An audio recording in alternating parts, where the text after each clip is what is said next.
Bonjour et bienvenue aux premières séries d'exercices sur l'électricité et magnétisme. Dans ce vidéo, on va regarder des exercices sur les charges électriques en équilibre. Première partie. On commence par premier exercice, une charge de moins 3 microcoulombs située entre deux charges positives, comme on le voit sur la figure ici. Déterminer la valeur de x pour que la force nette sur la charge de moins 3 microcoulombs soit nulle. Autrement dit, que la charge moins 3 microcoulombs, suivez-moi avec le laser, de moins 3 microcoulombs soit en équilibre.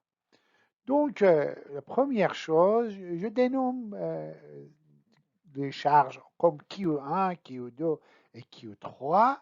Et puis Q1, bien sûr, c'est 2 microcoulombs, plus 2 microcoulombs, et Q2 moins 3 microcoulombs, et Q3, c'est plus 4 microcoulombs. Alors, la force du coulomb, ça s'écrit F est égal à K Q1 Q2 sur R2. R, c'est la distance entre les charges Q1 et Q2. Et puis, les valeurs numériques, ça me donne F1 est égal à 9 fois 10 à la 9, c'est la valeur de K en système international, et puis 2 microcoulombs fois moins 3 microcoulombs, divisé par X, X regardez la laser, c'est la distance entre Q2 et Q3. Bien sûr, pour ce qui concerne la distance entre Q2 et Q3, ça c'était Q1 et Q2, excuse-moi. Q2 et Q3. La distance X doit soustraire de 12 cm, mais attention, quand c'est en centimètres, il faut le convertir d'abord en mètres. Donc, ceci revient à la formule numérique. F2 est égal à 9, 10 à la 9, 4 microcoulombs fois moins 3 microcoulombs divisé par la distance 0,12 moins x. OK?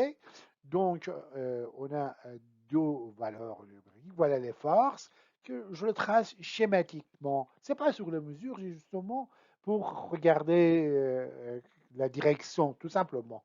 C'est bien sûr la mesure ne veut rien dire là ici.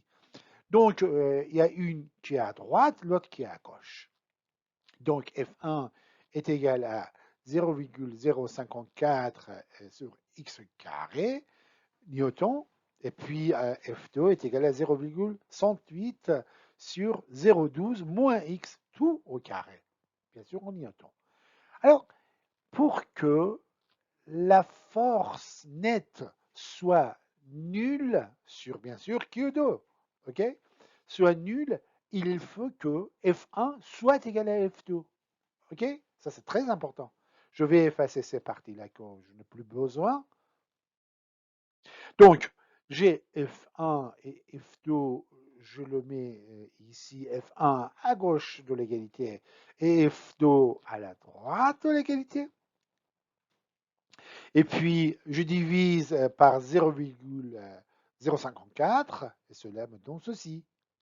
Et je fais le produit croisé et j'obtiens une fonction quadratique, second degré bien sûr, qui a pour solution une solution 0,0497 mètres et l'autre solution, c'est x est égal à moins 0,2897 mètres aussi. Toujours, attention, en centimètres et mètres. OK?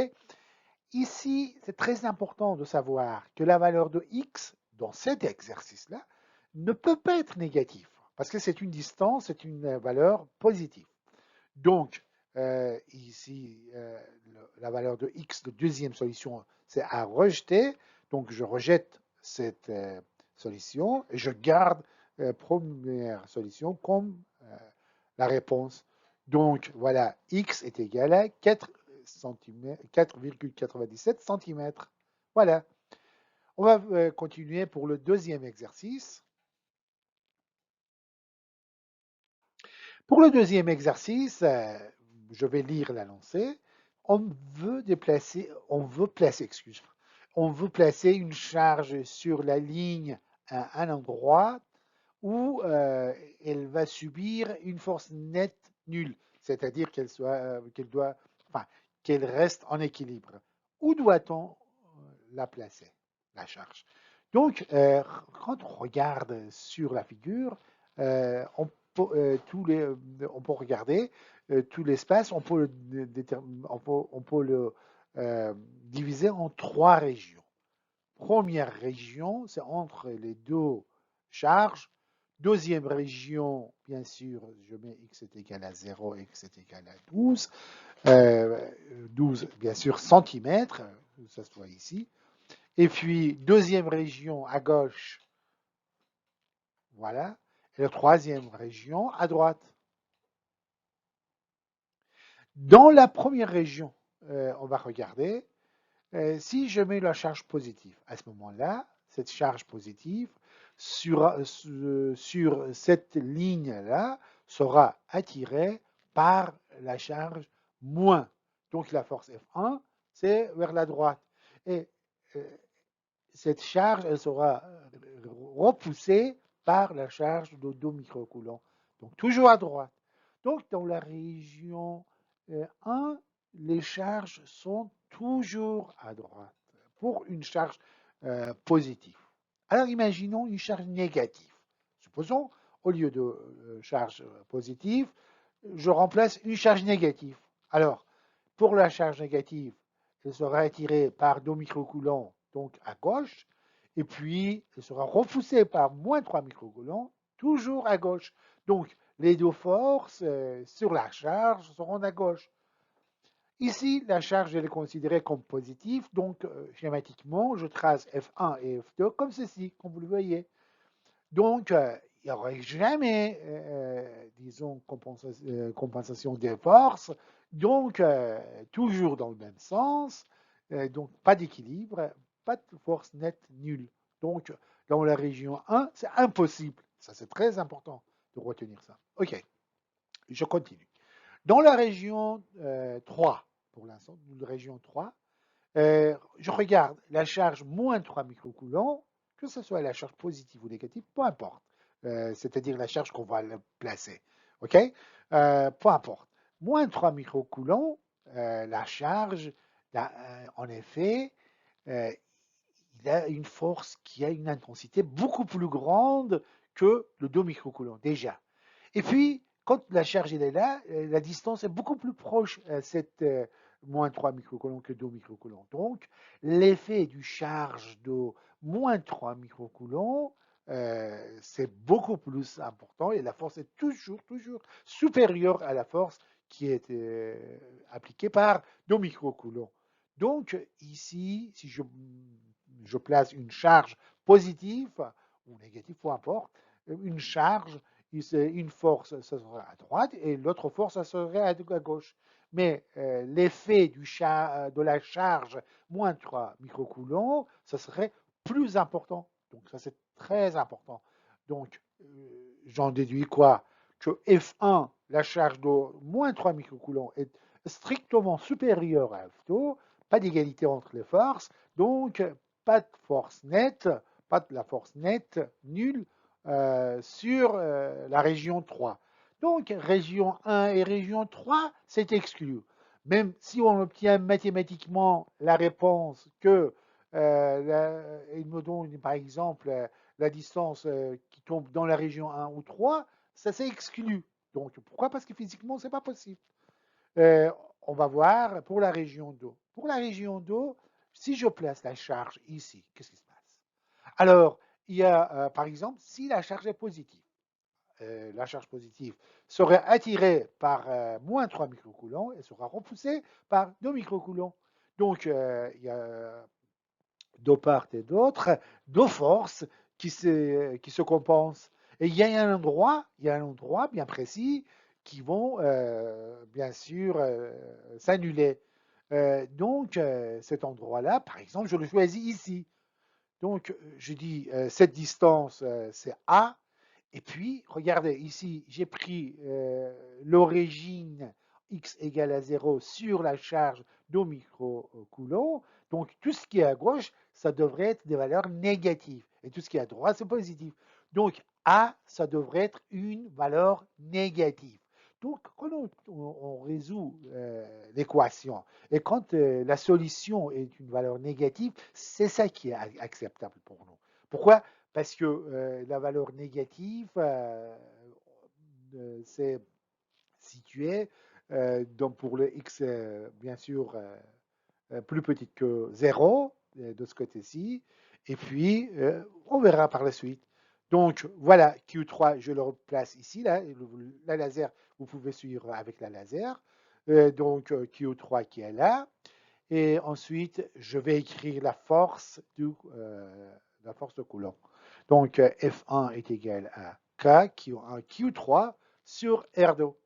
Q3, attention, c'est la charge qu'on va placer. Donc, Q3, c'est la charge qu'on va placer. Je vais l'écrire, je vais mettre la valeur numérique et je garde parce que je ne connais pas la valeur. Mais ce n'est pas important que la valeur de Q3, ce n'est pas du tout important.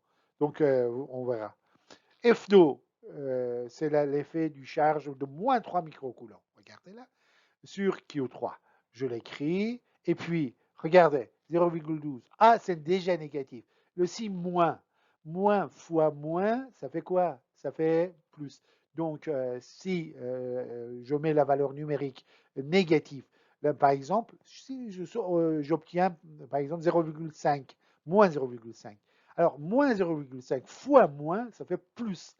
Alors, plus 0,5 avec 0,12, ça me donne 0,6. OK, 0,60 par exemple. Ça, je donne comme un exemple. Donc, on voit que ça rajoute parce que ça s'éloigne. Ça s'éloigne, c'est-à-dire de Q3, de côté de gauche. OK? Donc, la condition c'est quoi? Que la force nette soit nulle, c'est-à-dire F1 soit égale à F2. Alors, dans ce cas-là, c'est deux équations qu'on a obtenues. On met face à face là, on simplifie et ça nous donne ceci. Ces deux équations F1 et F2, ben voilà F1 et voilà F2. On fait le produit croisé, je simplifie jusqu'où je peux là. Donc, ça me donne une équation de second degré qui a deux solutions. Deux solutions, ben voilà, première solution, c'est moins 0,5339 mètres. La deuxième solution, mathématiquement, c'est 0,0539 mètres. Attention, ici, il y a l'une des deux solutions, c'est à rejeter. Mais lequel je vais rejeter? Lequel? Ah, bravo. Donc, c'est le positif que je vais rejeter. Pourquoi? Parce que si je mets par exemple le A et puis positif, par exemple celui-là, c'est dans la région 1. Et physiquement, ce n'est pas possible. Alors, si j'accepte A est égal à moins 0,5339, alors ça tombe dans la région 2, ce qui était acceptable pour nous. Donc, je rejette le A, et ça c'est très important. Vous avez vu que dans la première question, on a rejeté la solution négative, mais ici, vu que A, on l'a défini dans les parties négatives des abscisses, enfin, à partir dans les x négatives, donc c'est ça notre solution qui est correcte. Donc, j'écris A est égal à moins 53,39 cm. Voilà pour aujourd'hui, pour ce vidéo, c'est tout. À la prochaine. Bye.